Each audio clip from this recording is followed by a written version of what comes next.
Hey everyone, welcome back to Amber and Tyler's Dialogue, where we bring you smart, lively, and totally down-to-earth conversations about India's place in the world.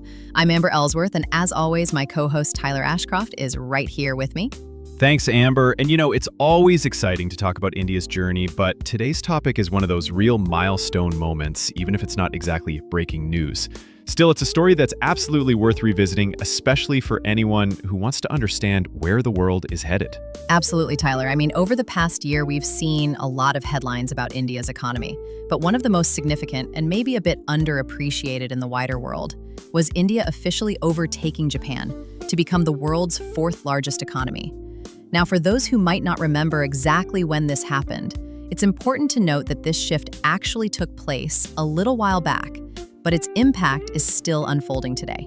Right. And honestly, that's what makes it so fascinating. This isn't just about a country moving up a spot on some global rankings chart. It's about what this means for India's role on the world stage, for global markets, for investors, and for all of us watching the global economy evolve.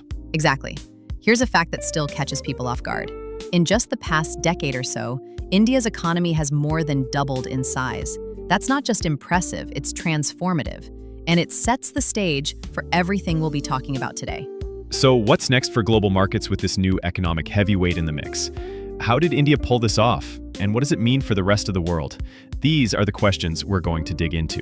Before we go any further, we want to remind you that you can find us on YouTube, Spotify, Apple Podcasts, Amazon Music, and support us on Patreon. Just check the description for all the links.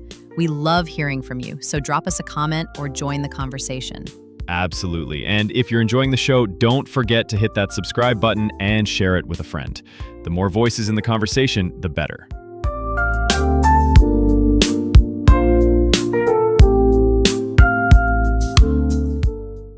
So Amber, now that we've set the stage, let's really dig into how India got here.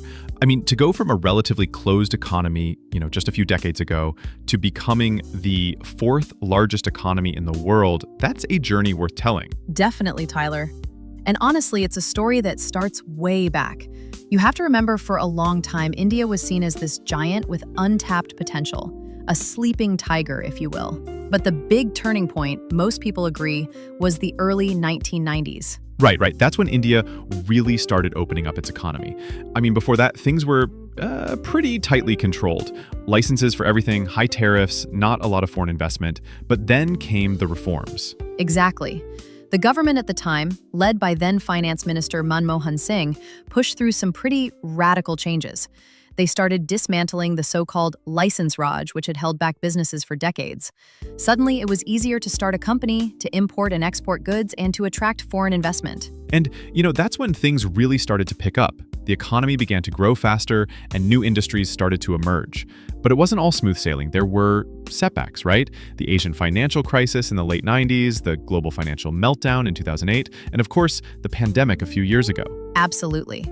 But what's really remarkable is how India managed to weather all those storms and keep moving forward. I mean, think about it. Through all those ups and downs, India's economy just kept growing. And not just by a little, but by leaps and bounds. Yeah, and here's a fact that still blows my mind. If you look at the last 30 years, India's economy has grown more than tenfold. That's not just impressive, it's almost unprecedented for a country of this size. And it's not just about the big numbers. It's about what's happening on the ground. You've got this huge young population. More than half of India is under 30. That's a massive workforce, and it's one of the main reasons why so many companies around the world are looking at India right now. Right. And honestly, it's not just about cheap labor anymore. India has become a global hub for technology, for pharmaceuticals, for services. You've got Indian companies and entrepreneurs making waves all over the world. And let's not forget the digital revolution. I mean, in the last decade alone, India's gone from being a country with low internet penetration to having one of the largest online populations on the planet. That's changed everything, from how people shop, to how they bank, to how they access government services. So, Amber, with all this in mind, what does it actually mean for India to overtake Japan? I mean, Japan's been a global economic powerhouse for decades. For India to pass them is a pretty big deal. It really is. Japan's economy has been, kind of stuck in neutral for a while now. Slow growth, aging population, not a lot of new innovation. India, on the other hand, is bursting with energy, with new ideas, with a hunger to move up the value chain. And that's why, for global markets, This is such a big shift. You've got this new player on the block with the potential to reshape everything from supply chains to consumer markets to technology. So Tyler, before we move on, let's just take a moment to appreciate how far India has come. From a closed, struggling economy to the fourth largest in the world. That's a story worth celebrating. Absolutely. And, for anyone listening who's interested in the global economy, this is a story you'll want to keep watching. And hey, if you're enjoying the conversation, don't forget to share the episode or leave us a comment. Links are in the description. All right. Next up, we're going to dive even deeper into what's fueling India's rise. So stay tuned.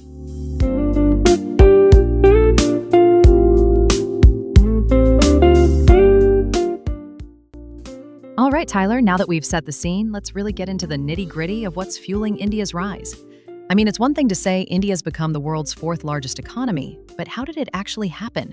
And what does this mean for the world? Yeah, Amber, I think the first thing that jumps out is just how many different factors are at play here. It's not just one thing, it's this whole ecosystem of changes, from policy to people to technology. So where do you want to start? Well, let's talk about demographics, because honestly, that's where India has a real edge. We mentioned earlier that more than half of India's population is under 30. That's not just a statistic, it's a game changer. You've got this massive young workforce that's hungry for opportunity. And that's something most other big economies just don't have. Right, and that's not all. India's not just young, it's also incredibly diverse. You've got people from all kinds of backgrounds, speaking hundreds of languages, bringing all sorts of ideas to the table. That diversity is a huge asset, especially in a globalized world where innovation is king. Absolutely. And then there's the digital revolution. I mean, 10 years ago, most people in India didn't even have a smartphone. Now India has one of the largest internet user bases in the world. That's opened up all kinds of opportunities, from e-commerce to fintech to online education. And, the government's played a big role in that. Initiatives like Digital India and Aadhaar, which, by the way, is one of the world's largest digital identity programs, have really helped bring millions of people into the digital economy. Yeah, and let's not forget about policy reforms. Over the past decade, India's made it easier to do business, streamlined taxes with the GST, and opened up more sectors to foreign investment. These changes have made India a much more attractive place for companies looking to set up shop. And that's led to some pretty big shifts in global supply chains. As companies look to diversify away from China, India's become a top destination for manufacturing, especially in sectors like electronics, pharmaceuticals, and even electric vehicles. Right. And here's a fact that might surprise some listeners. India is now the world's second largest producer of mobile phones. That's a huge leap from where it was just a few years ago. And it's not just about making stuff. India's also becoming a global hub for services, especially in IT and business process outsourcing. Yeah, and that's another thing that sets India apart. You've got this unique combination of a strong manufacturing base and a world-class services sector. That's something very few countries can match. So Tyler, let's talk about how India compares to the other big economies. The US, China, Germany, and, of course, Japan. I mean, India's still got a long way to go in terms of per capita income. But in terms of sheer size and potential, it's right up there. Exactly. The US and China are still way ahead in terms of total GDP. But India's growth rate is much higher. And if it keeps up this pace, it could overtake Germany and maybe even Japan in the not-too-distant future. And let's not forget about domestic consumption. India's middle class is growing fast. And that means more people are buying everything from cars to smartphones to air conditioners. That's a huge driver of growth, and it's something that sets India apart from countries that rely more on exports. Right. And here's another thing that's often overlooked. India's startup scene. I mean, the country now has over 100 unicorns, startups valued at over $1 billion. That's more than most countries, and it shows just how much innovation is happening on the ground. Absolutely. And all of this is happening at a time when the world is facing all kinds of challenges, from climate change to geopolitical tensions to economic uncertainty. But India seems to be navigating these challenges pretty well, at least so far. Yeah, and that's why I think India's rise is so important for the rest of the world. You've got this country that's not just growing fast, but also becoming a key player in global supply chains, in technology, in innovation. That's going to have a big impact on everything from trade to investment to geopolitics. So before we wrap up this section, let's just recap. India's rise is being driven by a young, dynamic workforce, a digital revolution, smart policy reforms, and a growing domestic market. And all of this is happening at a time when the world really needs new sources of growth. And if you're enjoying this deep dive, don't forget to share the episode or leave us a comment. Links are in the description. We love hearing from you. All right, next up, we'll talk about what all this means for global markets and what the future might hold. Stay tuned.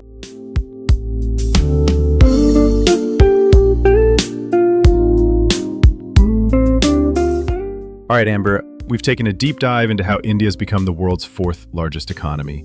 Now let's talk about what this actually means for global markets, for investors, and honestly, for anyone who cares about where the world's headed. Absolutely, Tyler. I mean, this isn't just about India. It's about how the whole global economic map is changing. So where do you want to start? Well, let's start with the big picture.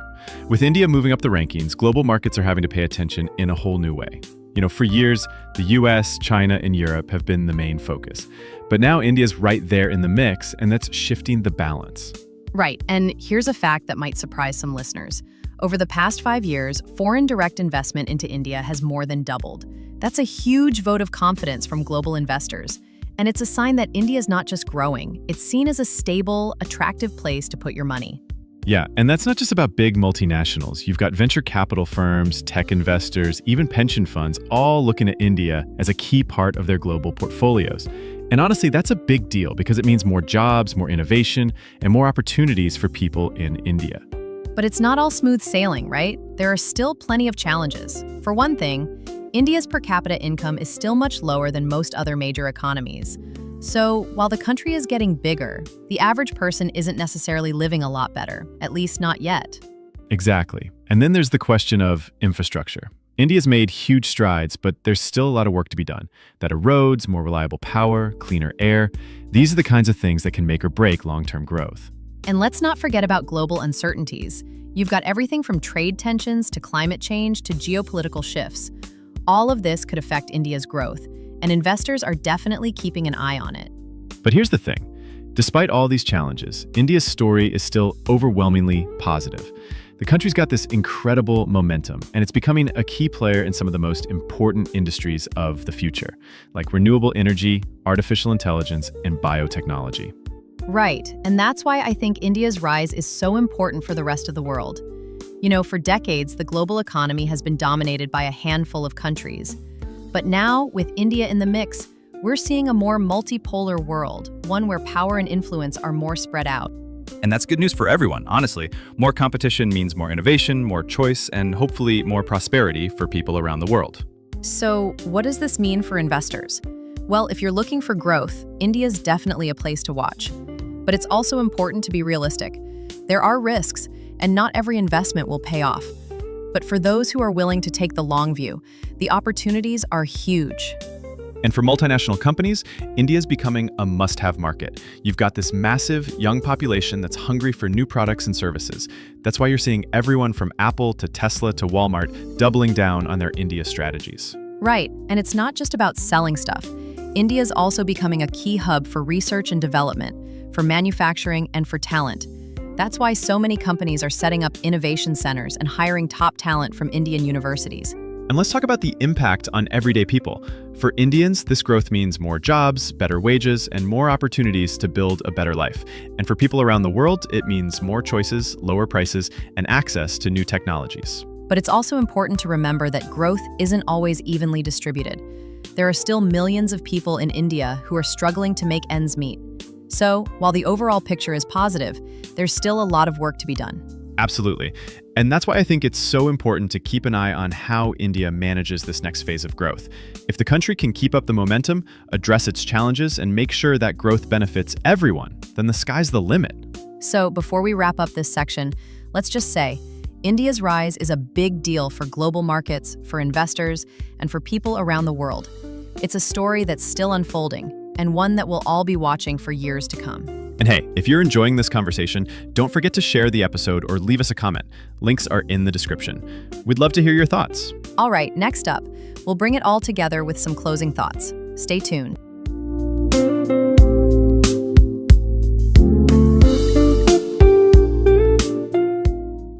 Well, Tyler, we've covered a lot of ground today. From India's remarkable economic journey, to the forces behind its rise, to what this means for the world. Honestly, it's been a fascinating conversation. Absolutely, Amber. I mean, when you step back and look at the big picture, it's clear that India is not just another emerging market. It's a global powerhouse in the making. And that's something everyone should be paying attention to. Yeah, and one thing that really stands out to me is just how much potential there still is. India's already the fourth largest economy, but it's still early days. With its young, ambitious population, its digital transformation, and its growing role in global supply chains, the best may be yet to come.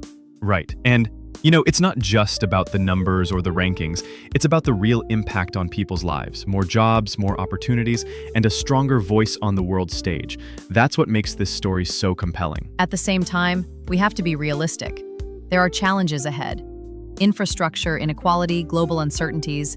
But if India can keep up the momentum and address these issues, there's no telling how far it can go. Exactly. And for anyone listening who's interested in global markets, in innovation, or in the future of the world economy, India's journey is one you'll want to keep watching. It's a story that's going to shape the next few decades. So Tyler, before we wrap up, any final thoughts? Well, I'd just say thank you for joining us on this journey. If you enjoyed today's episode, don't forget to subscribe, share with a friend, or leave us a comment. We're always looking to grow our community and hear your perspectives. Absolutely.